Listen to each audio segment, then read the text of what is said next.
Welcome to story box. तो आगे की कहानी शुरू करते हैं। अनोरा बाहर शहर देखने आई थी। वाह, कितना बड़ा शहर है। ये खाना तो मैंने टीवी पर देखा था। तभी एक कैट वेटर आके बोलती है, हे इंसान, इधर खड़ी मत रहो, भागो यहाँ से। अनोरा मन में, इंसानों को ऐसे ही ट्रीट करा जाता है। तभी वो वेटर अनोरा के गले पर वो पट्टा देख लेती है। मिस, आप इन सब का आनंद बाहर नहीं उठा सकती, अंदर आइए, हम आपको देते हैं।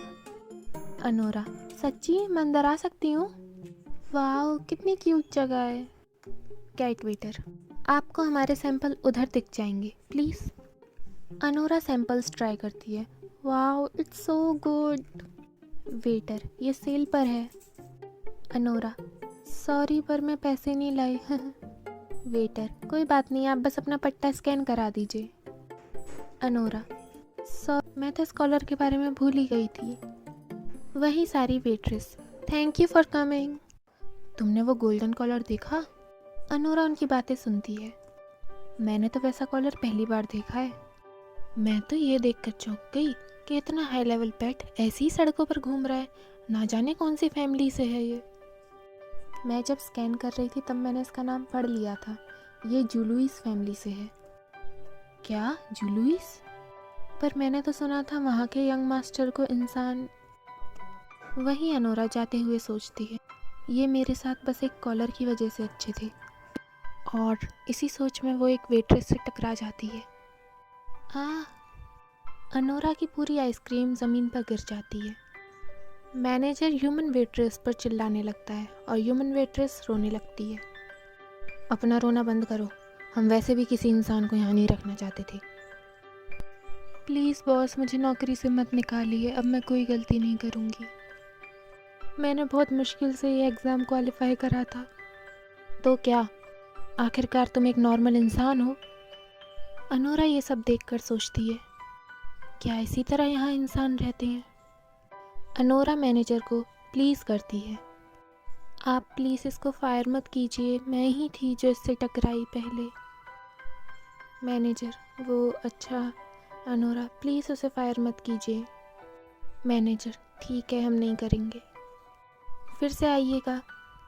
अनोरा दुखी होकर वहाँ से जाने लगती है। तभी पीछे से वेट्रेस चिल्लाती है, miss, thank you so much आज के लिए। अनोरा मन में, वाओ सो क्यूट। वो बोलती है, क्या मैं आपसे थोड़ी देर बात कर सकती हूँ? Waitress, sure. वाह। वेट्रेस, क्या मेरा एग्ज़ाम? अनोरा, हाँ, तुम पहले बात कर रही थी ना, तुमने कुछ पास करा है।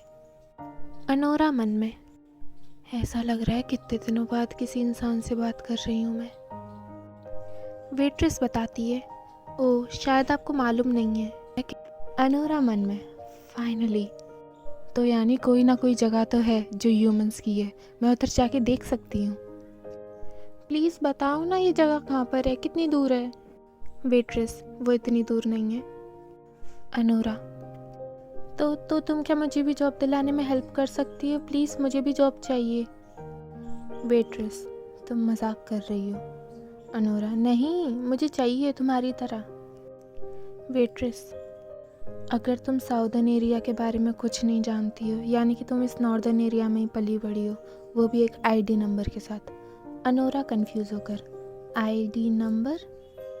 वेट्रेस, हो सकता है तुम किसी पेट फैसिलिटी में पैदा हुई हो, या फिर तुम्हारे मम्मी पापा बहुत अमीर होंगे, लेकिन मेरे लिए, मैं बचपन से ही साउदर्न एरिया में पली बड़ी हूँ, तो मैंने बहुत स्ट्रगल करा है और बहुत मुश्किलों का सामना करा है ताकि मैं इस एग्ज़ाम को पास कर सकूं और अपना आईडी नंबर पा सकूं। लेकिन फिर क्या, जब मैं पास हो गई, मुझे पेट टीम की जगह वर्क टीम में डाल दिया गया। तुम मुझसे 1000 गुना ज़्यादा लकी हो, तुम्हें पता भी है? मैं इतनी सुंदर हूँ, अगर मेरे को चुना होता तो मैं एक बहुत अच्छी पेट बनती। अनोरा, वर्क टीम, वो क्या होता है? वेट्रेस चिल्लाती है, तुम बुद्धू हो, तुम बेवकूफ़ हो, तुम्हें कुछ नहीं आता। Anora, oh sorry sorry sorry. Waitress फिर बोलती है, तुम तो सुंदर भी नहीं हो, ना ही तुम में अक्ल है, ना ही तुम में कोई ऐसी खास बात है, तुम एक बेवकूफ़ हो। और वो वेट्रेस अनोरा से जेलिस होकर चली जाती है। तुम पक्का किसी अच्छी ब्रीड की होंगी तभी। एक तो तुम्हारी ज़िंदगी इतनी आसान है और तुम वर्किंग टीम में बात करती हो आने की। अनोरा आखिर ये कहना क्या चाह रही है, कुछ समझ नहीं आ रहा। फिर रात 9 बजे। कीज़र तुम ज़्यादा जल्दी नहीं आ गई? अनोरा मैं रास्ता भूल गई थी। कीज़र चलो कम से कम आ तो गई। अनोरा मन में मैं क्या करूं, ये गुस्से में लग रहा है। कीज़र उसे बहुत देर तक घूरता रहता है, फिर बाद में उसके ऊपर न्यूज़पेपर मारता है। अगली बार तुम्हारा कर्फ्यू 7 बजे तक है। अनोरा सोचती है अब ये इतना भी डरावना नहीं लगता। कीज़र फिर उसे मारता है, तुम्हें सुनाई दिया कि नहीं? अनोरा सुन लिया, मारना बंद करो। नहीं लगता। अंदर कमरे में अनोरा कीज़र को देखकर सोचती है, मुझे लगता है मैंने कभी इसे ध्यान से देखा नहीं। ये बहुत लंबा है और बहुत खूबसूरत है, और इसके बाल तो मुझसे भी ज़्यादा सॉफ्ट हैं, और इसके कान कितने फ्लफी हैं, मुझे ना टच करने का मन करता है। और अनोरा बिना सोचे उसके कान को टच करने जा रही होती है। कीज़र उसका हाथ पकड़ता है, ये तुम कर क्या रही हो? अनोरा कुछ नहीं। कीज़र बताओ। अनोरा सच्ची में कुछ नहीं। कीज़र फिर उसे उन्हीं बड़ी बड़ी आंखों से घूरने लगता है। अनोरा भी ना हार मानते हुए उसे देखने लगती है, लेकिन एंड में अनोरा हार मान लेती है। फाइन, मैं बस तुम्हारे कान टच कर रही थी। कीज़र उसे छोड़ता है। मुझे नहीं पसंद लोग मेरे कान टच करें। अनोरा और वो सोचती है, इस बिल्लियों की दुनिया में मैं इन लोगों को अपने जैसा कभी नहीं बना पाऊंगी, खासकर इस बिल्ली को। और वैसे सोचा जाए तो इस दुनिया में मैं एक अनपढ़ हूँ और जॉबलेस भी हूँ।